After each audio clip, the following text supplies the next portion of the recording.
안녕하세요. 짐승 새끼도 받은 은혜는 안 까먹는다고 하죠. 저는 얼마 전 20년 가까이 저의 인생을 바쳐 헌신한 가족들에게 크나큰 배신을 당한 여자입니다. 제 품속으로 낳진 않았어도 정말 새엄마라는 소리 듣고 싶지 않아 매일 밤을 가슴을 졸여가며 힘들게 키웠는데 그 대가는 너무 가슴이 찢어질 듯한 고통을 선사해 주더군요. 여러분들에게 바로 그 얘기를 해볼까 합니다. 저는 지금까지 두 번의 결혼 생활과 두 번의 이혼을 했어요. 제가 이런 과정을 겪기 전까지는 이혼을 많이 한 사람을 볼 때면 분명 그 사람들에게 문제가 있으니 이혼당하는 거라고 생각했어요. 그래서 속으로 손가락질도 하곤 했었습니다. 그런데 저도 결혼을 하고 가정을 꾸리다 보니 내 뜻대로 되지 않는 게 바로 결혼 생활이더군요. 첫 번째 결혼을 했을 때는 전 남편과의 사이에서 아기가 생기지 않았어요. 병원을 가봐도 몸에 좋은 음식들을 먹어도 임신이 되지 않았어요. 3대 독자로 귀하게 자란 시댁 식구들은 나중에 제가 불임이라는 사실을 알고는 가차없이 쫓아내 버리더군요. 그러면서 그동안 2년 동안 결혼 생활을 해준 대가로 3천만 원을 주었습니다.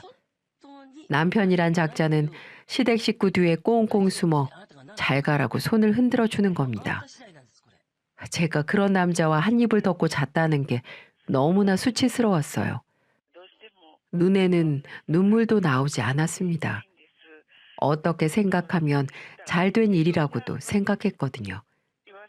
내가 혹시라도 임신이 돼서 아이를 낳은들 저런 남편 밑에서 행복한 가정을 꾸릴 수 없었을 거라는 생각이 강하게 들었기 때문입니다. 그래서 결국은 33살의 나이에 첫 번째 이혼을 하게 되었죠. 아이를 가질 수 없는 저주받은 몸, 그건 여자에게는 시한부 선고나 마찬가지였어요. 특히나 저도 친정에서 외동딸이었기에 결혼하면 자식을 3명 이상 낳아서 집안이 북적북적 사람 나는 냄새가 나는 가정을 꾸리는 게 제 소원이었습니다. 하지만 이 비천한 몸으로는 그 소원을 이룰 수 없게 돼버린 거죠. 아이를 가질 수 없던 저는 그 이후에 누구와도 결혼을 꿈꿔보지 못했습니다. 종종 연애를 하긴 했었지만 제가 불임이라는 사실을 밝히는 순간 마치 약속이라도 한 듯 남자들은 제 곁을 떠나고 말더군요. 절 사랑한다고 무릎을 꿇고 프로포즈한 사람, 하늘의 별도 따다 줄 것만 같았던 그런 남자들까지도 불임이라는 두 글자에 저를 벌레 보듯 쳐다보며 이별을 통보하더군요. 처음에는 자존심도 상하고 울기도 많이 울었지만 나중에 되니 그런 것도 적응이 돼서 눈물도 나오지 않더군요. 비참한 현실이었습니다. 그러다가 37살이 되어 한 사람을 만나게 되었고 그 사람은 나이는 42살에 아들 둘을 키우고 있는 이혼남이었습니다. 보통 이혼하면 아이들은 엄마 쪽으로 가기 마련인데 무슨 이유인지는 몰라도 이 남자는 아이 둘을 직접 키우며 아빠로서의 역할을 정말 충실히 하는 사람이었어요. 그를 만나게 된 건 제 직장 동료의 소개를 통해서였어요. 저의 사정을 잘 알고 있던 동료는 비슷한 처지에 있는 우리 두 사람이 만나면 지금보다는 행복해질 것 같다면서 한번 만나볼 생각이 있는지 제 의사를 물어보더군요. 전 며칠을 고민하다가 한번 만나봐도 나쁠 것 같지 않다는 생각에 흔쾌히 수락을 하게 되었죠. 그리고 친하게 지내던 직장 동료가 소개시켜주는 거니 조금 기대를 했던 것도 사실입니다. 그렇게 저는 날짜를 잡아 한 커피숍에서 그 사람을 만나게 되었고 말끔하게 차려입은 그 남자를 처음으로 대면하게 되었죠. 그 남자는 첫 만남부터 제게 적극적으로 어필하기 시작했습니다. 본인이 왜 이혼을 했는지, 왜 자식들을 본인이 키우고 있는지, 심지어는 가족관계, 직장 등 서서히 알아가면서 알려줘도 되는 것들을 마치 외우기라도 한 듯 내뱉기 시작하더군요. 나중에 이유를 물어보니 자기의 현재 상황을 솔직하게 말을 한 다음 그걸 이해를 해줄 수 있는 여자를 만나고 싶어 그랬다고 우스갯소리로 얘기를 해주었어요. 아무튼 그렇게 첫 만남이 끝나고 두 번째, 세 번째 만남을 거듭하면서 그 사람의 진심을 알게 되었고 우리는 만난 지 9개월 만에 부부가 되기로 결정을 하게 됐습니다. 결혼식은 둘 다 한 번씩 다녀왔기에 거창하게 할 필요성을 못 느껴 양가 부모님을 모시고 조촐하게 진행을 했고 신혼집도 현재 남편이 살고 있는 집에서 그대로 살기로 했어요. 그러다 보니 따로 혼수라든지 예물을 할 필요도 없었고 양가 부모님은 서로 한 번씩 아픔을 겪은 만큼 이제부터는 서로를 소중히 생각하며 행복하게 살라고 격려를 해주셨습니다.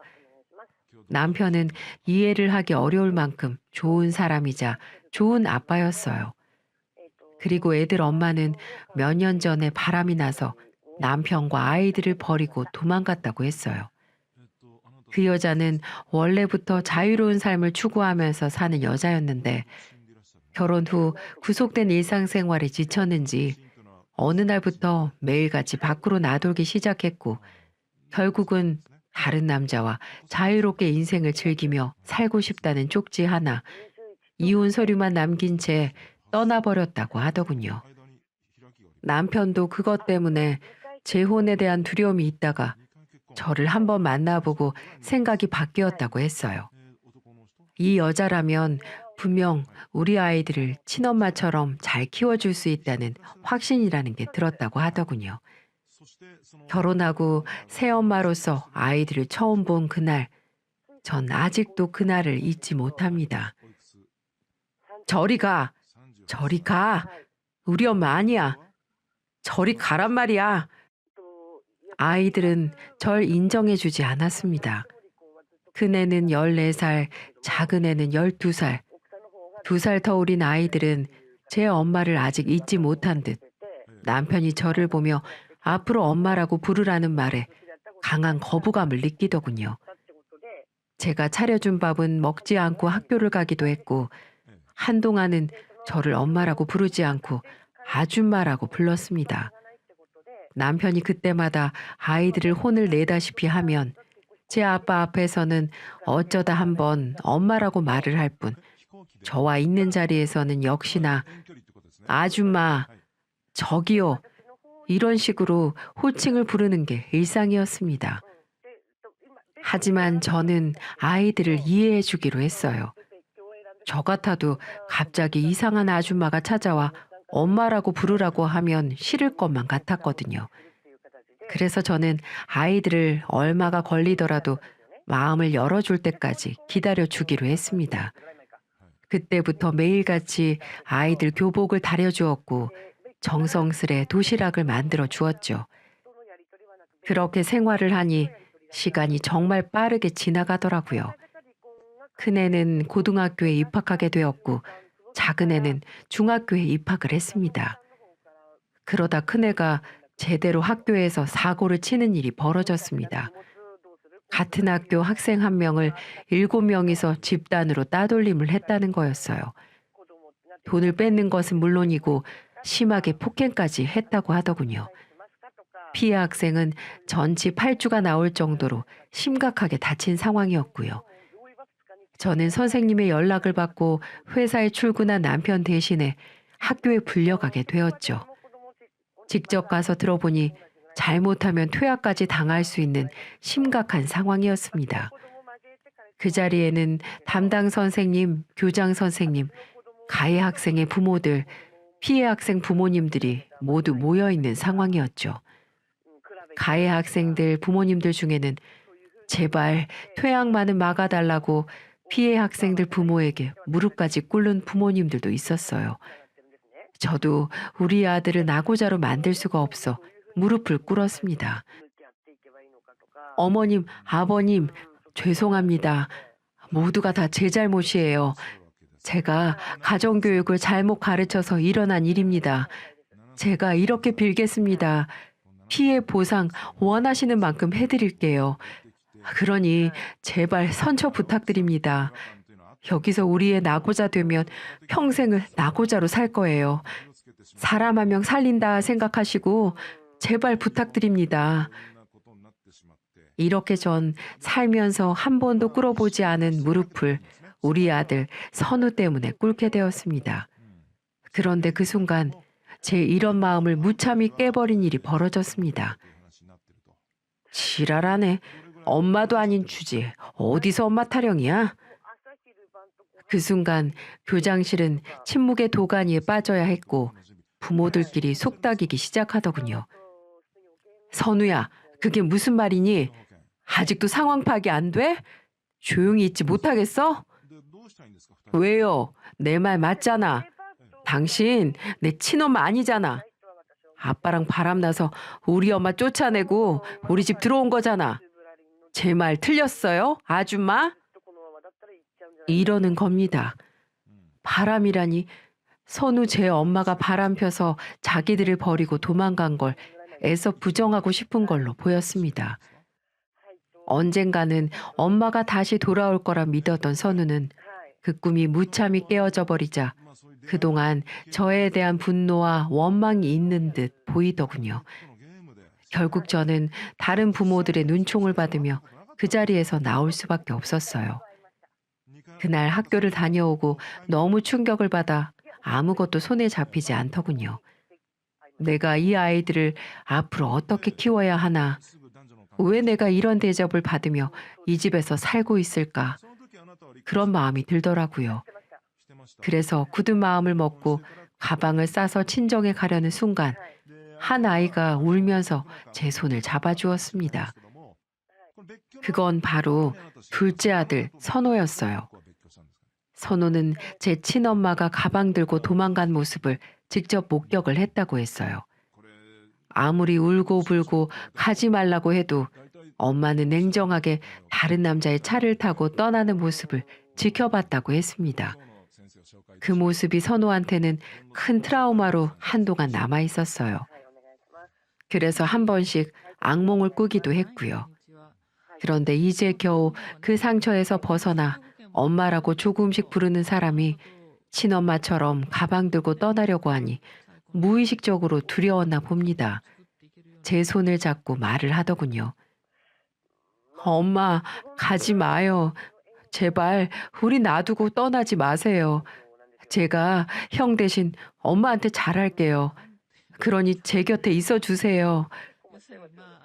제발 옆에 있어 달라는 말, 제발 떠나지 말라는 말, 눈물을 흘리며 제 옷을 부여잡은 둘째 선호를 보면서 얼마나 선호를 부둥켜 안고 울었는지 모릅니다. 그동안의 서름들이 썰물처럼 흘려나간 듯 했어요. 이제 나를 엄마로 인정해 주는구나. 나도 이제 당당한 엄마가 될 수 있구나. 이런 생각이 들면서 말이죠. 알았어, 선호야. 엄마 어디 안 가. 그러니까 울지 마, 우리 아들. 엄마가 아들 두고 어딜 떠나니? 그러니 두려워하지 말고 울지도 마. 알았지? 전 우리 아들 선호 덕분에 다시 마음을 고쳐먹기로 결정했습니다.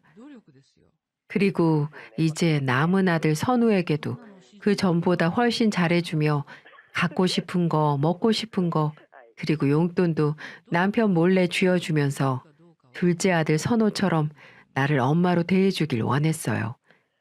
어떻게 보면 물질적으로 제가 애원하다시피 한 것 같네요. 그러다가 한 번은 또 저기요라고 부르며 용돈 좀 주세요라고 하길래 한마디를 했습니다. 선우야, 이제 시간이 좀 지났는데 아직도 엄마라고 불러주긴 어려울까? 네? 제 엄마는 아니잖아요. 이제는 선우는 엄마라고 불러주는데 선우는 같이 산 지 5년이 다 돼가는데도 매일 저기요라고만 불러서 엄마가 얼마나 가슴이 아픈지 몰라.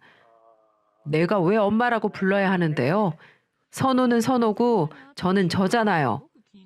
알지. 다 알아. 그리고 절대 강요하는 것도 아니야. 단지 나를 선우의 엄마로 좀 받아줬으면 좋겠어서 나중에라도 선우 마음이 열리면 그때는 엄마라고 불러줄래? 저의 부탁 어린 말에도 아무 대답 없이 등 돌려가던 첫째는 그 뒤로도 한참을 저에게 받고 싶은 것만 받아갈 뿐 제가 원하는 대답은 돌아오지 않았습니다. 그러다가 어느 날 집에서 사건이 벌어지고 말았어요. 고3이 된 큰아들 선우는 어디서 술을 먹고 왔는지 몰라도 집에 와서는 지 동생을 마구 밀치고 때리고 물건을 던지고 하는 겁니다. 지금까지 한 번도 화를 내지 않았던 저는 처음으로 선우에게 화를 내기 시작했어요. 술을 먹고 온 것도 문제였지만 집에서 동생을 마구 때린 점, 그리고 이것이 점점 머리가 커지더니 제 아빠에게도 반항을 하고 못된 짓만 골라서 하는 모습들로 인해 언제 한번 크게 혼내줘야겠다고 생각을 했는데 마침 그날 제가 크게 야단을 치기 시작했죠. 선우야, 너 그만두지 못해? 동생한테 그게 무슨 행동이야? 너 진짜 점점 왜 이렇게 못되져? 뭐가 문제야 대체? 이렇게 말을 해도 선우는 저를 밀치며 더 난리를 치더군요. 보다 못한 전 세차게 선우의 뺨을 때려버렸어요. 아! 당신이 뭔데? 왜 때리는 건데? 왜 나만 가지고 그러냐고? 진짜 당신이 내 엄마라도 된 것 같아? 깝치지 마. 당신도 어차피 이러다가 집 나갈 거잖아. 우리 아빠랑 우리 다 버릴 거잖아. 내가 모를 것 같아? 그러니까 처음부터 가식 떨지 말고 그냥 꺼져. 저한테 반항을 하는 선우는 갑자기 오열을 하기 시작했어요. 자기도 너무 힘들다면서 말이죠. 사춘기 때 엄마를 잃은 슬픔, 분노, 그런 모든 것들이 지금의 선우를 만들지 않았나 싶어 마음이 아팠습니다.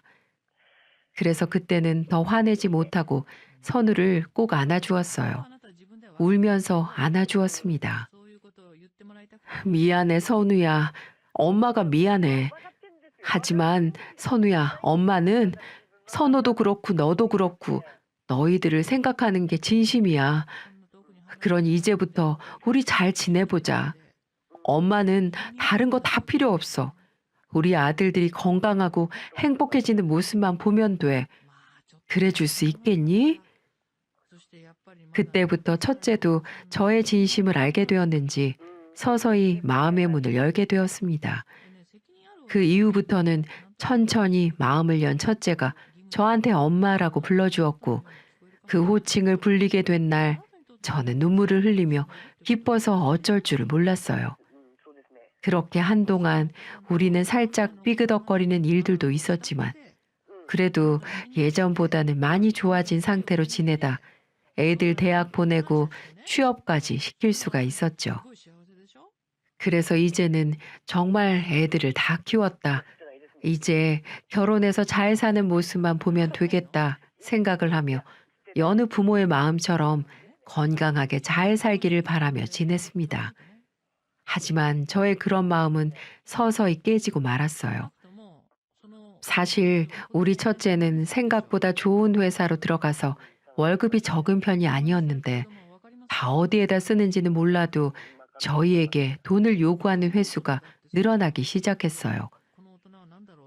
엄마, 저 돈 좀 주세요. 저 오피스텔 월세 낼 돈이 없어서요. 첫째는 취업을 한 뒤에 몇 개월 뒤에 독립을 했는데 갑자기 저에게 월세가 없다면서 그걸 내달라고 하더라고요. 물론 자식이기 때문에 충분히 내줄 수도 있었지만 그래도 돈을 버는 애가 갑자기 돈이 없다고 하는 게 하도 이상해서 물었죠. 돈이 없다고? 너 얼마 전에 월급 받은 거 아니야? 왜 돈이 없어? 아, 그냥 없어요. 아무리 돈 벌어도 사회초년생한테 돈이 얼마나 많이 들어가는지 아세요? 그러니까 빨리 좀 주세요. 막무가내로 돈이 없다고 그냥 무작정 보내달라고만 하는 아들에게 저는 한 번은 월세를 내줄 수도 있다고 생각을 해서 보내주었습니다.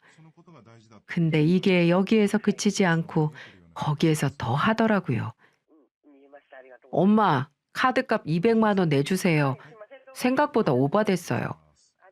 엄마, 중고차 사게 1000만 원만 주세요. 다른 친구들은 다 타고 다니는데 저만 없어요. 내가 큰아들인데 이 정도는 해줄 수 있잖아요.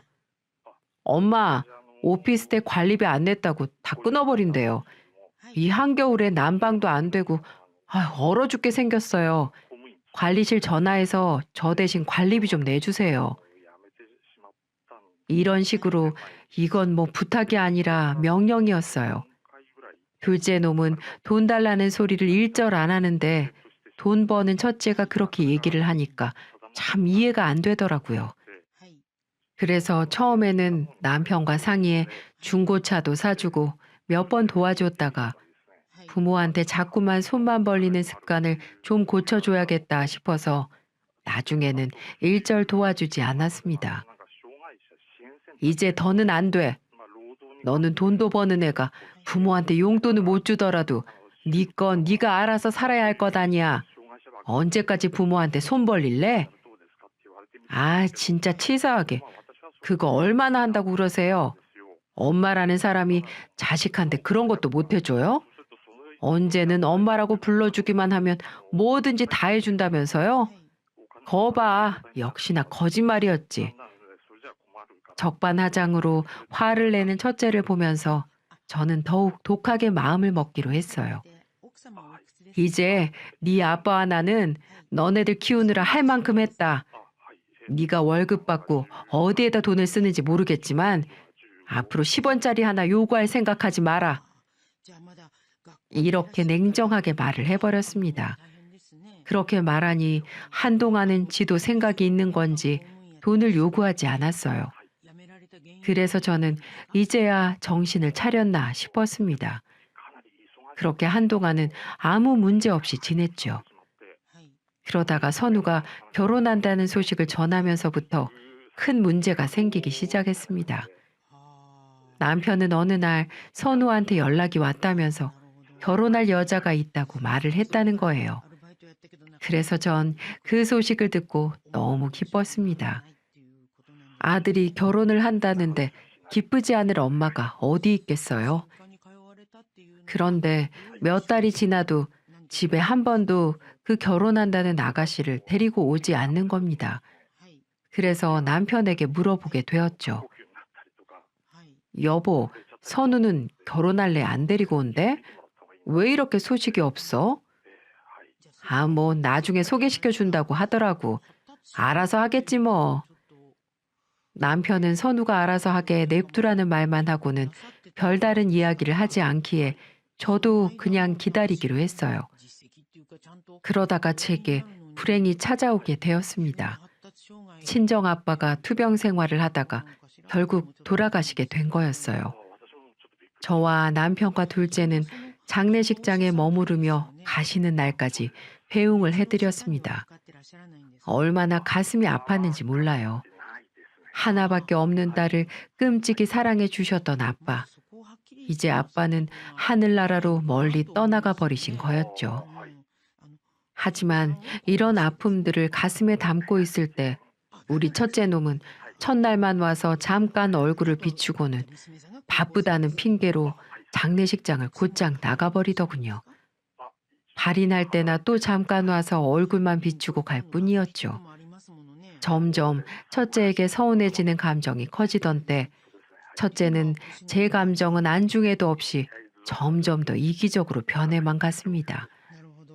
장례식장에는 바람같이 왔다 바람같이 사라졌던 첫째 놈은 친손자도 아닌 자기를 끔찍하게 예뻐해 주셨던 외할아버지의 죽음이 아무렇지도 않은지 아직까지 슬픈 여운이 남겨져 있는 저에게 와서 자기 결혼 얘기를 꺼내더군요. 엄마, 외할아버지 돌아가시고 나서 혹시 뭐 재산 같은 거 남은 거 없어요? 뭐? 그건 왜? 저 결혼하고 싶은 여자 생겼다고 했잖아요. 그 집이 좀 잘 살아요. 근데 우리 아빠는 겨우 일반 회사 만년 가장이나 하면서 돈 버는데 한참 꿀리는 우리 집안을 받아주겠어요? 그러니까 신혼집으로 들어갈 아파트라도 좋은 걸로 해야 할 것 아니에요. 제 엄마의 감정은 거들떠도 안 보고 그저 자신의 이익만 챙기는 첫째가 괘씸했습니다. 그래서 그 자리에서는 없다고 못을 박아버렸어요. 없다. 죽었다 깨어나도 없어. 너는 니네 할아버지 장례식장에는 얼굴 보기가 힘들게 잠깐 왔다 가기만 했으면서 왜 네 할아버지 생명값을 다 챙겨 먹으려고 하는 건데? 절대 못 줘. 네 결혼은 네가 알아서 해라. 저는 이기적인 첫째 놈이 미운 나머지 그 돈을 못 주겠다고 했습니다. 그러고 나니까 아주 눈이 단단히 돌아서는 이렇게 말하는 거 있죠. 그래? 어디 두고 봐. 역시 당신은 처음부터 마음에 안 들었어. 내가 자식이니 뭐니 했어도 다 새빨간 거짓말이었던 거지. 이제야 우리한테 돈 쓰기 싫으니까 본색 드러내는 거 진짜 무섭다. 역겨워. 아들은 생각지도 못한 독서를 퍼부으며 제가 저를 20년 가까이 키운 엄마라는 걸 까먹은 듯 짐승보다 못한 행동들을 하기 시작하더군요. 그리고 그 뒤로는 정말 더 막장으로 치닫는 행동을 아무렇지도 않게 해왔습니다. 첫째는 그날로부터 하루가 멀다 하고 집으로 찾아왔어요. 그리고 집에 와서 하는 행동은 온갖 난동을 부리며 온 집을 다 헤집는 겁니다. 온 집안을 헤집은 이유는 다름 아닌 제가 물려받은 재산이 담긴 통장을 찾기 위함이었죠. 어딨어? 어딨냐고? 어디다가 꽁꽁 감춰둔 거야? 당장 돈 들어있는 통장 가지고 와. 내놓으란 말이야. 아, 얘가 정말 왜 이래? 너 미쳤어? 그걸 네가 왜 찾아? 이 무서운 꽃뱀 같은 게. 당신 우리 아빠 왜 꼬셨어? 20년 동안 우리 속이면서 우리 아빠 재산 다 가지고 가려고 그런 거 아니야? 당장 내 결혼 자금 내놔. 어디다 숨겨놓고 안 내놓는 건데 벌써 어디다가 빼돌린 거 아니야? 한선우, 너 정말 왜 이래? 그 집이 뭐라고 이렇게까지 하냐고. 첫째는 막무가내로 재산이 든 통장을 가지고 오라며 깽판을 쳐댔어요.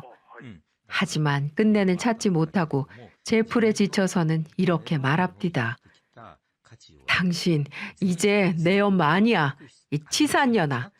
꽃뱀 주제에 우리 아빠한테 달라붙어서는 피만 빨아먹는 불려 같으니라고.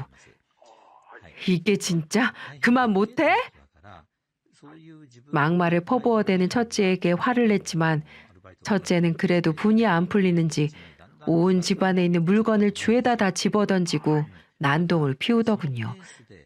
저는 이대로는 안 되겠다 싶어서 경찰을 부를까 했지만 아르바이트를 끝내고 들어온 둘째 녀석이 첫째의 상태를 보고는 온몸을 던져 뜯어 말려 겨우 멈출 수 있었습니다. 남편이 퇴근하기 전에 벌어진 일이라 저는 놀라고 속상한 마음에 그 자리에서 펑펑 울었습니다. 아이고, 내 팔자야. 내가 왜 이런 수모를 겪어야 해? 내가 왜? 닥쳐. 당신 이제 내 엄마 아니니까 나한테 엄마 대접 받을 생각 추호도 하지 마. 첫째는 역시나 우는 저를 보면서도 오히려 화를 내고는 집 발밑에 있던 냄비를 발로 차버린 후 집을 나가버렸습니다. 그 뒤로는 정말 첫째의 소식은 알 수가 없었죠. 저도 속상한 마음에 첫째를 더 찾지 않았고 그 뒤로 더 나빠질 것도 없어 보였던 저희 사이는 결국에는 돌이킬 수 없는 사이가 될 만큼 큰 서운함과 충격을 받게 되는 사건이 발생하게 되었어요. 장례식이 끝나고 얼마 뒤에 친정에서의 정리가 끝나고 난 뒤 헛헛한 마음으로 지내고 있는데 아침부터 형하고 약속이 있다며 나간 둘째에게서 전화가 왔습니다. 그리고 전 그 전화를 받고 충격을 받고 말았어요. 충격적이게도 둘째도 모르고 나간 그 자리는 첫째의 상견례 자리였고 그 자리에는 둘째가 아주 희미하게 기억하고 있는 친엄마가 저 대신 자리를 하고 있다는 소식을 전화를 통해서 알려주더군요. 얼른 와보라며 장소를 찍어 보내준 걸 보고는 냅다 택시를 타고는 달려갔습니다. 심장이 떨려오고 식은땀이 줄줄 흐르고 택시를 타고 가는 동안에 1분이 1시간처럼 느껴지며 발만 동동 구르며 제가 생각하는 그런 일들이 벌어지지 않기만을 간절히 기도하며 그곳으로 향했습니다. 하지만 상견례 자리에 들어선 순간 제 바람은 무참히 깨지고 말았어요. 그 자리에는 내 남편과 첫째 놈, 그리고 저를 반겨준 둘째와 사돈될 사람들이 마주보고 앉아 즐거운 분위기가 연출되는 상황이었어요. 저는 그 모습을 보고 분노에 찬 목소리로 소리를 질렀습니다. 너네 지금 뭐 하고 있는 거야? 저의 등장과 물음에 상견례장에 있는 모든 사람들의 눈빛이 저를 향하는 바람에 첫째는 매우 당황을 했고 사돈 되실 분들은 제게 누구냐고 말을 꺼내게 되었죠. 저기 누구신가요? 자리를 잘못 찾아오신 것 같은데. 그러자 누나를 빠르게 굴리던 이 첫째 놈이 의아한 얼굴빛으로 쳐다보고 있는 사돈댁의 눈치를 보면서 헛소리를 하기 시작하더라고요. 아주머니, 여기는 어쩐 일이세요? 뭐? 아주머니? 첫째는 저에게 아주머니라고 부르면서 자기 집에서 일하는 이모라고 소개를 하는 겁니다. 기가 찬 첫째의 대답을 들으며 저는 남편을 쳐다봤지만 남편은 제 얼굴을 보지도 못하고 이리저리 피하고만 있었습니다. 아주머니, 여긴 어쩐 일이십니까? 집에 무슨 문제라도 생겼어요? 이따가 연락드릴 테니 일단은 나가주시죠.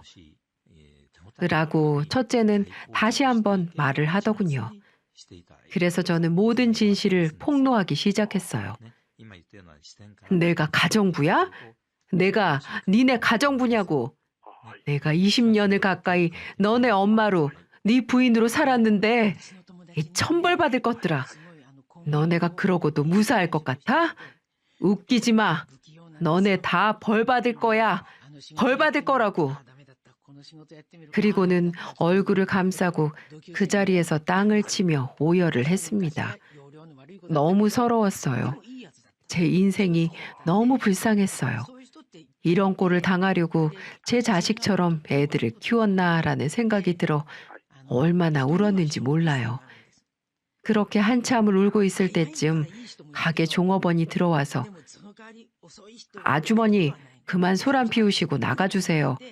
안 그러면 경찰 부릅니다. 라고 강제로 저를 끌고 나가려고 하더군요. 그렇게 저는 질질 끌려나가다시피 쫓겨나는 상황이었어요. 그런데 바로 그때 누군가가 소리를 지르며 제지를 하기 시작하더군요. 우리 엄마 건들지 마! 머리카락 하나 건들면 가만 안 둬? 라고 말하며 저를 끌고 나간 종업원을 밀쳐버리더군요. 그리고 그때부터 모든 상황들이 변했습니다. 역전이 되었지요. 야, 이 쓰레기 같은 자식아. 우리 엄마 내가 불렀다. 이 기가 막힐 상황을 보고 내가 엄마를 이쪽으로 모셨다고. 걔 거지 같은 새끼. 넌 형도 아니야. 그동안 엄마가 우리를 위해 얼마나 헌신해 줬는데 이 자리에 우리 버리고 도망간 딴 여자를 앉혀? 네가 사람이야? 이렇게 말하고는 제 형을 주먹으로 세차게 때려버리더군요. 나 어릴 적 너한테 두들겨 맞던 네 동생 아니야. 가짜는 새끼가 뒤지려고. 그리고 제가 정확히 사돈 되실 분들한테 말씀드리겠습니다. 아니, 오늘부터 이 새끼 동생 안 할 거니까 사돈도 아니겠네요. 지금 저기 문 앞에 계신 분이 저희를 키워주시고 가슴으로 안아주신 진짜 엄마입니다. 저기 앉아있는 분은 가짜 엄마라고요. 우리를 낳아주고 제가 12살 때 바람나서 도망가버린 더러운 여자라고요. 저도 저 여자가 왜 이 자리에 앉아있는지 모르겠는데 당신들 이 새끼한테 속은 겁니다. 그러자 상견례가 발칵 뒤집혀지고 말았습니다. 原因っていうか理由は何ですか？ 자네 말해보게. 저 말이 사실인가? 저분이 20년 동안 키워주신 분이 맞으셔? 첫째 놈은 아무 말도 하지 못했습니다. 그러자 둘째가 네, 맞습니다. はいはい。 못 믿으시겠으면 이걸 보십시오.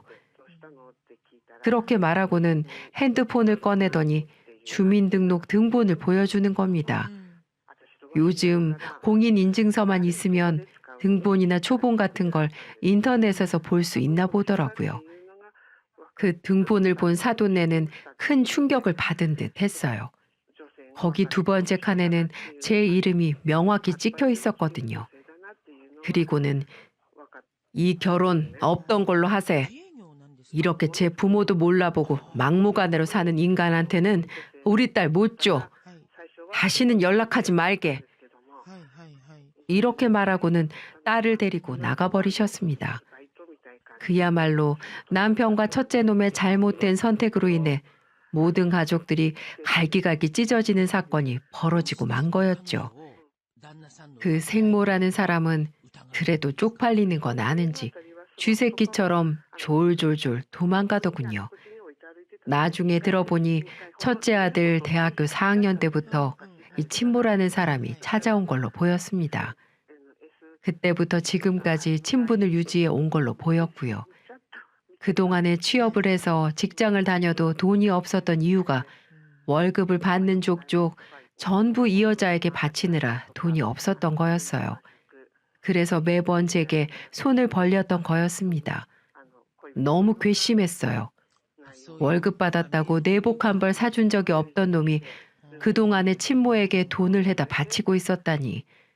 저는 그런 말들을 듣고 상견례 일도 그렇고 이제는 정말 인연을 끊어야 되겠다는 생각을 하게 되었죠.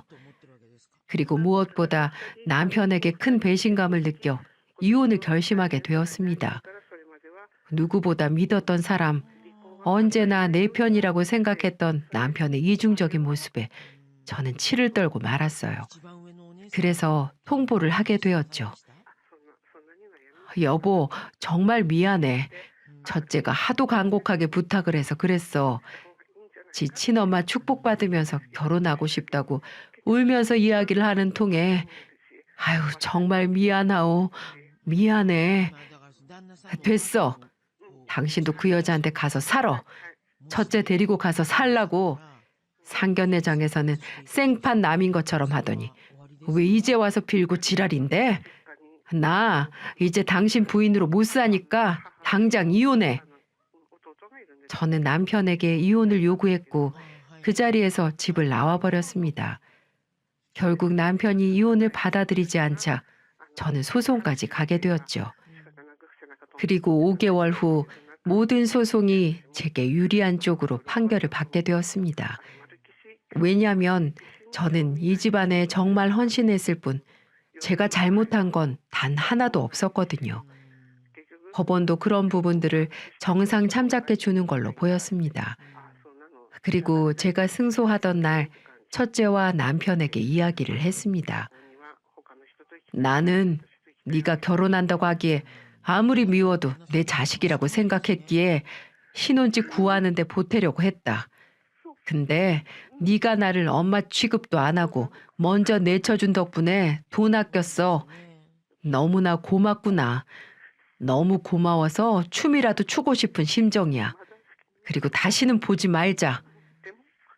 그러자 첫째는 갑자기 제게 무릎을 꿇기 시작하더군요. 엄마, 미안해요.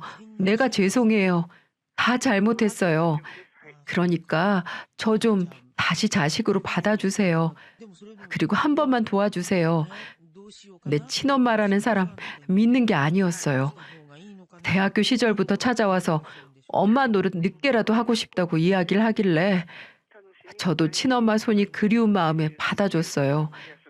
근데 저 취직하고 나니까 힘들다고 돈 좀 달라고 하시길래 그때부터 드렸는데 제가 결혼한다고 하니 자기한테 돈 맡기라고 해서 제가 대출받은 돈까지 싹 다 맡겼는데 결국 돈 들고 도망갔어요. 저 한마디로 거지 됐다고요. 대출이자 못 내서 신용 불량자 될 처지입니다. 저 좀 도와주세요. 그걸 왜 나한테 와서 사정하는 건데? 나를 먼저 내치고 외면한 건 너야. 네 아빠한테 말해. 근데 모르겠다. 돈이 재산 분할하고 빚 갚고 나면 얼마 남지도 않겠네. 그리고 이제 와서 용서해달라고, 내 자식으로 받아달라고? 어림도 없는 소리 하지 마. 너는 이제 내 자식 아니야. 당신도 내 남편 아니고, 이제 다시는 보지 말자. 이 나쁜 것들. 이라고 말하며 박차고 나와버렸습니다. 그 뒤로도 몇 번 오던 그들은 제가 정말로 경찰에 신고를 해버리니 그 다음부터는 아예 찾아오지 못했습니다. 참, 저의 모든 모성애와 사랑을 가슴으로 낳은 아이들에게 쏟아부으며 키운 결과가 이렇게 나오니 정말 씁쓸하더군요. 근데 오히려 다시 생각해보면 내 인생을 다시 되찾을 수 있는 계기가 된 것 같기도 해서 지금이라도 그 둘에게 벗어난 것을 다행이라고 여기며 지내고 있습니다. 여러분, 나만이 내 인생을 바꿀 수 있고 아무도 날 대신해 줄 수 없다는 말 들어보셨나요? 저는 지금 생각해보면 결혼을 통해서 제 인생을 바꿔보려고 했던 것 같습니다. 하지만 제가 아닌 이상 누구도 나의 인생의 행복을 보장해 주진 않더라고요. 그래서 저는 이젠 남은 인생이라도 결혼이라는 굴레와 속박에서 벗어나 저만의 인생을 찾아 살아보려고 합니다. 지금은 둘째와 집을 얻어 같이 살고 있어요. 둘째의 굳은 강단이 없었다면 저는 여차 없이 쫓겨나서 불쌍한 인생을 살았을지도 몰라요. 둘째도 그 일이 있은 후 혹시라도 안 좋은 일이라도 당할까봐 얼마나 저를 끔찍이 챙기는지 모릅니다. 어디 외출이라도 하면 불안하다며 얼마나 연락을 해오는지 몰라요. 이렇게 뒤돌아보니 정말 자식들도 누가 제 사람인지 구별이 되더군요. 많은 아픔과 상처를 받았지만 이제는 우리 둘째와 함께 남은 인생 행복하게 살아가려고 노력하고 있습니다. 앞으로는 둘째가 잘 되는 것도 보고 저도 저만의 편한 인생을 살면서 웃으며 지내고 싶네요. 그리고 그렇게 살기 위해 노력할 거고요. 그러니 여러분도 우리 둘이 같이 살 앞날을 응원해 주세요. 그리고 부디 행복해지길 바라는 저의 바람이 이루어질 것도 같이 응원해 주시고요. 저도 여러분의 인생을 응원하겠습니다. 긴 사연 들어주셔서 감사합니다.